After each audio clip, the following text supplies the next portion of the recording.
Hello बच्चों, UP board PCM में एक बार फिर से आपका स्वागत है। इस वीडियो में हम सॉल्व कर रहे हैं 12वीं के गणित का पेपर जिसका कोड है 324 FD 2024 का 7वां सेट। और इस सेट का आज तीसरा पार्ट है।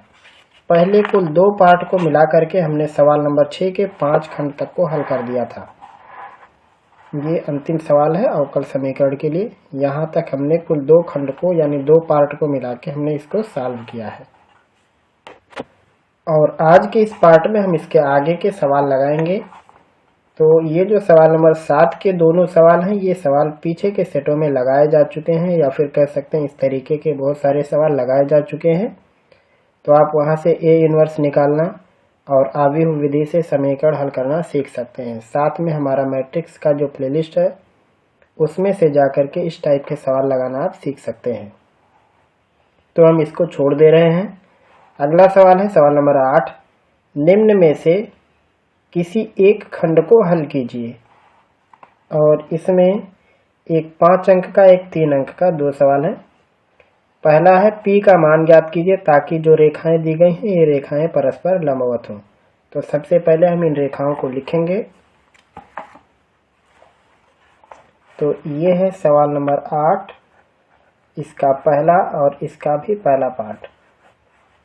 इसमें पहली रेखा दी गई है 1 - x/3 और 7y ऋण 14।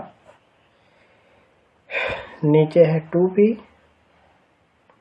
और z ऋण 3/2। यह है। तो सबसे पहले इसको मानक समीकरण में बदलेंगे। तो इसको x-1 बनाएंगे तो नीचे ऋण 3 हो जाएगा। और यहाँ पे केवल y होना चाहिए तो हम 7 से ऊपर नीचे भाग कर देंगे तो हो जाएगा y ऋण 2 और नीचे हो जाएगा 2p/7। और ये z ऋण 3 पहले से है बटे 2। तो ये एक मानक समीकरण हो गया जिसमें से L1 L2 L3 या फिर LMN कह सकते हो या L1 M1 N1, जैसा भी आप इसको समझ लो। उसके बाद इसका जो दूसरा समीकरण दिया है वो है 7 - 7x और नीचे है 3p y - 5/1 और 6 - z/5। तो इसको सही से पहले लिख लेते हैं। तो x पहले रहेगा और 7 से 7 में भाग करेंगे तो हो जाएगा x ऋण 1 बटे 3p/7 और आगे माइनस लगे क्योंकि हमें x पहले लिखना है। और y ऋण 5/1 और इसमें ऋण से केवल गुणा कराएंगे तो नीचे ऋण 5 आ जाएगा। ये हो गया।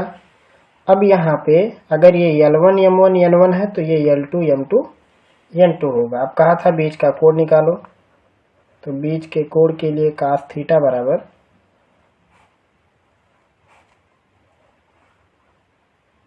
हमें क्या करना है, केवल इन सब का आपस में गुणा कराना है। और साथ में ये भी कहा था कि P का उस समय मान निकालो जब ये लंबवत हो।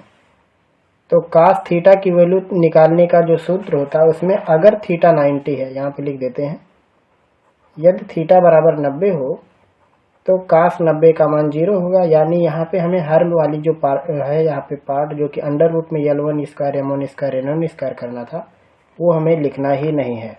एक बार सूत्र लिख देते हैं। सूत्र होता है L1 L2 M1 M2 और N1 N2 अंडर रूट में L1² M1² और N1² और दूसरे में अंडर रूट में L2² M2² और N2²। तो ये नीचे का पार्ट आपको नहीं लिखना होगा लंबवत के केस में, केवल लिखना होगा L1 L2 M1 M2 और N1 N2, इसका मान 0। तो यहाँ पे जो ये है ये L1 M1 N1 और ये L2, तो इसका इसके साथ गुणा होगा यानी ऋण 3 का गुणा होगा ऋण 3p/7 से, यानी ये हो जाएगा 9p/7 और ये m1 का गुणा m2 के साथ होगा तो केवल आएगा यहाँ पे 2p/7। अब 2 का गुणा ऋण 5 के साथ होगा तो ऋण 10 बराबर हो जाएगा 0।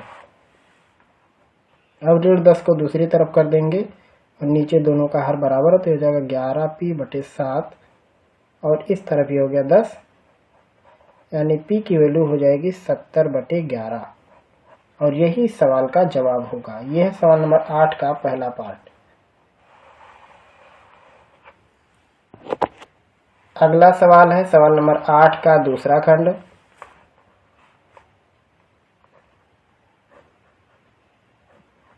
ये अगला पार्ट है या अगला खंड कह सकते हैं। पहले हम सवाल देखते हैं। सवाल में यहाँ पे 3 बिंदु दिया है, कहा है कि दिखाओ कि यह एक समकोण त्रिभुज के शीर्ष हैं। तो समकोण त्रिभुज की आपको प्रॉपर्टी मालूम होनी चाहिए कि कोई एक कोण 90 अंश का होता है या फिर किसी एक भुजा का वर्ग 2 भुजाओं के वर्गों का योग होता है। तो दोनों में से कोई भी प्रॉपर्टी लगा के हम इसको प्रूफ करके देखेंगे। तो यहाँ पे 3 बिंदु दिया हुआ है, तो हम पहले वाले बिंदु को ए मानते हैं, तो उसकी स्थिति सदिश लिखेंगे 2i कैप माइनस जे कैप और प्लस में 1k कैप, यानी केवल k कैप। निर्देशांक दिया था 2 ऋण 1 1।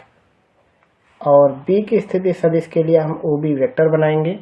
दूसरी शीर्ष के लिए i cap minus 3j cap minus में 5k कैप। और c के लिए स्थिति सदिश बनाएंगे 3i cap minus 4j cap minus में 4k कैप। ये होगी ABC की स्थिति सदिश। अब हम तीनों भुजाएं निकालेंगे। सबसे पहले AB वेक्टर जो कि होगा OB माइनस OA। B में से A घटाने पर, तो I में से 2i घटाएंगे जब तो आएगा माइनस i, माइनस 3j में से माइनस j घटाएंगे तो आएगा माइनस में 2j, माइनस 5k में से k घटाएंगे तो ये हो जाएगा माइनस में 6k।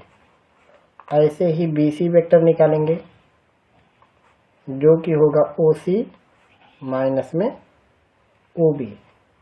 C में से भी घटाना, तो 3 में से 1 घटाएंगे आएगा 2, ऋण 4 में से ऋण 3 घटाएंगे तो केवल आएगा ऋण j कैप, ऋण 4 में से ऋण 5 घटाएंगे तो आएगा धन में k कैप। फिर निकालेंगे हम AC वेक्टर जो कि होगा OC माइनस OA। 3 में से 2 घटाएंगे तो 1 आएगा, ऋण 4 में से ऋण 1 घटाएंगे तो आएगा धन ऋण 3j कैप, और ऋण 4 में से k घटाएंगे तो आएगा ऋण 5k कैप। ये हो गए इसकी तीनों भुजाएं। अब यहाँ पे हम इसका परिमाण निकाल लेते हैं। AB इन सभी का वर्ग होगा, 1 का वर्ग,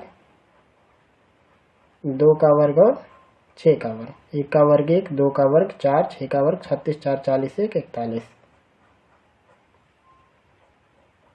और BC 2 का वर्ग, 1 का वर्ग 1 का वर्ग, तो 4 1 5 1 6। और तीसरा AC होगा 1 का वर्ग, 3 का वर्ग और 5 का वर्ग। 5 का वर्ग 25, 3 का वर्ग 9, 25 9 34 1 35। ये हो जाएगा इसकी तीनों भुजाएं AB BC AC। अब तीनों भुजाएं मिल गई तो यहाँ पे आप देखोगे कि AB का जब वर्ग करेंगे हम तो वो आएगा 41, और BC प्लस AC का जब वर्ग करेंगे तो आएगा 6 + 35 यानी 41। तो एक भुजा का वर्ग शेष 2 भुजाओं के वर्गों के योग के बराबर है, लिखेंगे। इसलिए त्रिभुज ABC समकोण है, जिसमें से AB सबसे बड़ी भुजा है, तो यहाँ कोण C 90 डिग्री होगा। और यही है सवाल नंबर 8 के दूसरे का दूसरा खंड का जवाब। दूसरा खंड सवाल में दिया है 2 रेखाएं हैं L1 और L2, इनके बीच की न्यूनतम दूरी ज्ञात कीजिए। तो सबसे पहले हम यहाँ पे लिख लेते हैं कि इन्होंने जो पहली लाइन आर वेक्टर दिया है वो है i cap plus j cap plus lambda 2i minus j plus k cap, और दूसरा जो आर है वो है 2i plus j minus k plus mu 3i minus 5j plus 2k। ये दोनों आर वेक्टर दिए हुए हैं जो कि सवाल नंबर 8 का दूसरा खंड। इसके बीच न्यूनतम दूरी निकालनी, तो उसके लिए हम a1 a2 b1 b2 सब निकाल लेते हैं। तो ये पहले वाली लाइन में जो आगे लिखा है ये है a1 i plus j cap, और लेमडा के आगे जो लिखा है वो है b1 2i minus j plus के। और ऐसे दूसरे वाले लाइन में जो आगे लिखा है ये है a2 2i plus j minus के, और b2 की वैल्यू होगी 3i माइनस में 5j प्लस में 2k। ये होगा। अब इस बीच की दूरी निकालने के लिए हम स्टेप बाय स्टेप सीखेंगे। पहले हम निकालेंगे a1 माइनस a2, यानी i प्लस जे माइनस में 2i प्लस जे माइनस में k। घटाएंगे जब तो i में से माइनस 2i घटाएंगे यानी केवल आएगा माइनस i, और j में से हम ऋण j को घटाएंगे तो ये चीज हो जाएगी गायब, खत्म हो जाएगा ये, यानी j पूरा का पूरा खत्म। उसके बाद बचा यहाँ पे प्लस में k कैप। ये हो गया a1 माइनस a2। और दूसरा काम हमें करना है, निकालना है b1 vector cross b2 vector. तो हम पहले लिख लेंगे i j k, b1 के लिए i j k का गुणांक 2 ऋण 1 1, और b2 के लिए 3 ऋण 5 और 2। तो ये होगा i कैप ऋण 1 का गुणा 2 में ऋण 2, और ऋण 5 का गुणा 1 में ऋण 5, तो यहाँ पे हो जाएगा धन। ऋण j कैप 2 का गुणा 2 में 4, 3 का गुणा 1 में 3, 2 का गुणा ऋण 5 में ऋण 10, 3 का गुणा ऋण 1 में ऋण 3। 5 में से 2 घटाएंगे 3i कैप, और ये हो जाएगा ऋण j कैप, और ऋण में 13k cap. Number 3 b1 vector cross b2 vector, इसका मैग्नीट्यूड निकालना है जो कि होगा अंडर रूट में 3 का वर्ग 1 का वर्ग और 13 का वर्ग। 3 का वर्ग 9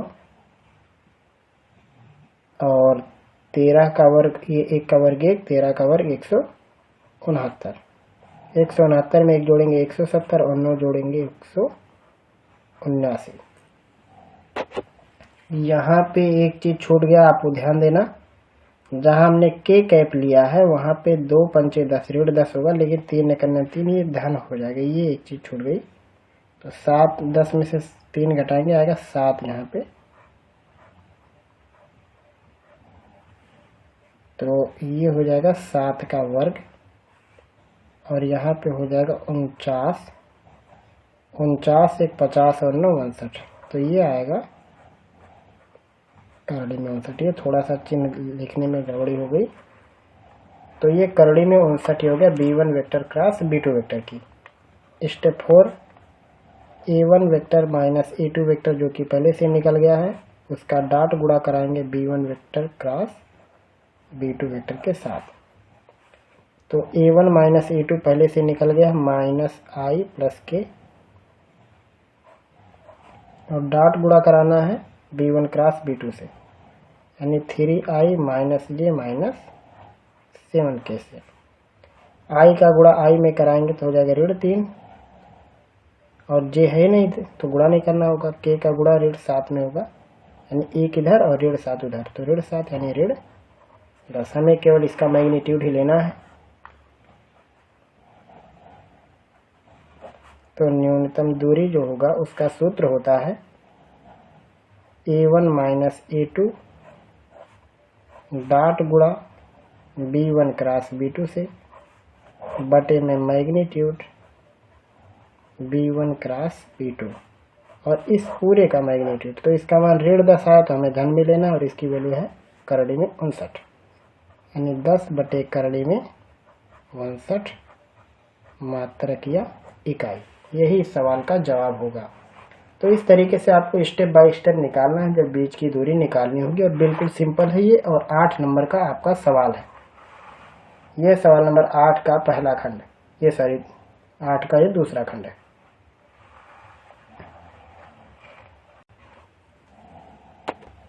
अगला सवाल देखिए, सवाल नंबर 9 का पहला खंड है। समाकलन करना है x² + x + 1 by x + 2 x² + 1 dx। ये है सवाल नंबर 9 का पहला खंड। समाकलन करना है x² + x + 1 divided by x + 2 और x² + 1 dx। इसका हमें करना है समाकलन। तो समाकलन करने से पहले हमें इसका गुणनखंड करना होगा।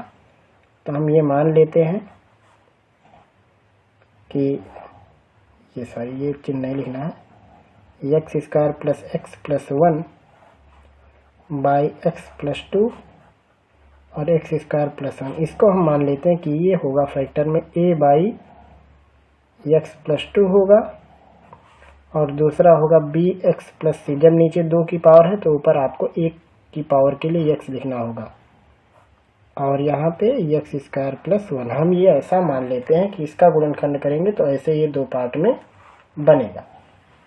अब इसको आप सॉल्व करो तो इसका इस तरफ गुणा कराएंगे, हो जाएगा ax² + 1 और इसका इस तरफ गुणा होगा bx + c का गुणा हो जाएगा x + 2 के साथ। अब हर को हम नहीं लिखेंगे, हम केवल अंश को ही लिखेंगे x² + x + 1, क्योंकि हर कैंसिल हो जाएगा। यानी हो गया x² + x + 1 बराबर, गुणा अंदर कराएंगे ax² + a, इसका गुणा होगा bx² + 2bx, c का गुणा x में कराएंगे cx + 2c। अब x² वाले लोग एक साथ तो हो जाएगा a + b x², x वाले लोग एक साथ तो 2b + c और बिना x के a + 2c और इधर है x² + x + 1। अब दोनों तरफ तुलना करो, इधर x के गुणांक के लिए a + b है, इधर x के लिए x² के लिए आगे कोई नहीं है यानी 1 है। तो तुलना करने पर आपको मिलेगा a + b की वैल्यू 1, समीकरण नंबर 1। x का गुणांक भी 1 है यानी 2b + c, इसकी वैल्यू भी है 1 और a + 2c अचर पद, उसका मान भी है 1। यह है समीकरण नंबर 2 और यह है समीकरण नंबर 3। करना यह है कि अगर हम पहले और तीसरे को सॉल्व करेंगे तो हमारा समीकरण बी और सी में हो जाएगा और घटाने से हमें ए कट भी जाएगा। तो लिखेंगे समीकरण नंबर 1 से समीकरण 3 घटाने पर, तो जब 1 से 3 को घटाएंगे a से कट जाएगा और b से 2c घटेगा तो ये हो जाएगा b - 2c और 1 से 1 घटेगा तो 0, यानी b की वैल्यू होगी 2c के बराबर। अब समीकरण नंबर 2 में हम b की जगह पे 2c रख देंगे।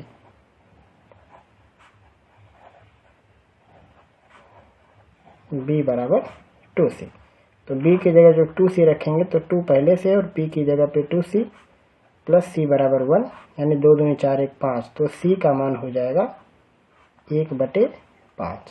ये c का मान निकल गया तो b का मान हो जाएगा 2/5। b का मान 2/5 निकल गया तो a का मान कितना होगा 1 ऋण 2/5, यानी a की वैल्यू बनेगी 3/5। तो a b c सब निकल गया, लिखेंगे इसलिए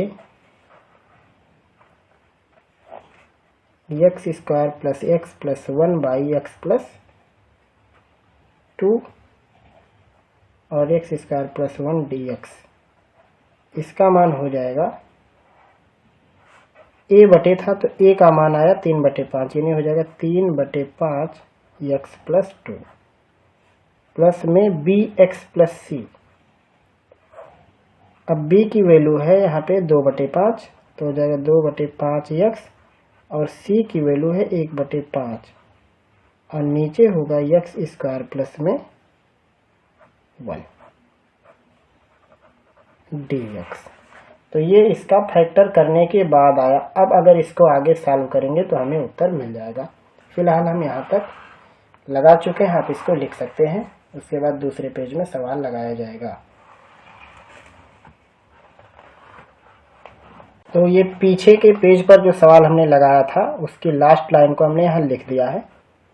अब हम इसके आगे सॉल्व करते हैं। तो यहाँ पे 3/5 को हम बाहर ले सकते हैं इससे, तो हो जाएगा 3/5 बाहर और 1/x-2 dx।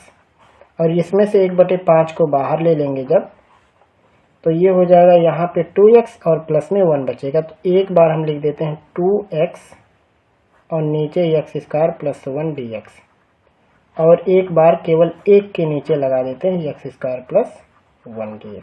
मतलब हमने इसको भी दो हिस्सों में अलग कर लिया। जब 1/5 निकालेंगे तो बचेगा 2x प्लस 1, तो एक बार 2x के नीचे एक बार 1 के नीचे। अब यहाँ पे हम इस छोटे से एक्स स्क्वायर प्लस 1 को कुछ मान लेते हैं, जैसे मान लेते हैं t, तो अवकलन करेंगे 2x dx बराबर आएगा dt। तो उसके हिसाब से हम इस सवाल को बदलते हैं एक बार। तो ये होगा 3/5 x प्लस 2 dx और 1/5 2x dx की जगह dt और इसकी जगह t, यानी 1/t dt। और यहाँ पे 1/5 यहाँ भी रहेगा, एक्स स्क्वायर प्लस 1 dx।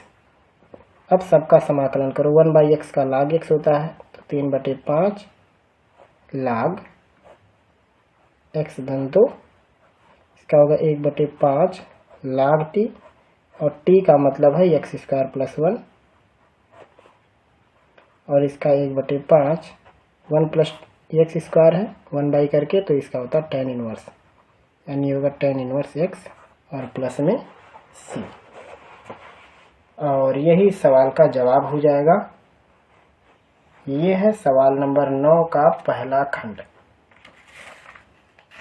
और उसके बाद हम आपको दिखाते हैं सवाल नंबर 9 का दूसरा खंड। ये देखिए सवाल नंबर 9 का दूसरा खंड, 0 to पाई समाकलन करना है x sine x by 1 plus cos square x। तो ये सवाल पीछे कई सेटों में आया है जिसको हमने लगा दिया है। हम एक बार आपको दिखा देते हैं, कहीं ना कहीं वो सवाल दिख ही जाएगा। पीछे के सेट में ये यहाँ पे देखिए 0 to pi x sine x by 1 plus cos square x dx। और भी पीछे आया है। ये कुछ सवाल ऐसे हैं जो कई बार परीक्षा में आ चुके हैं, आपको ये पीछे कहीं और भी मिल जाएगा।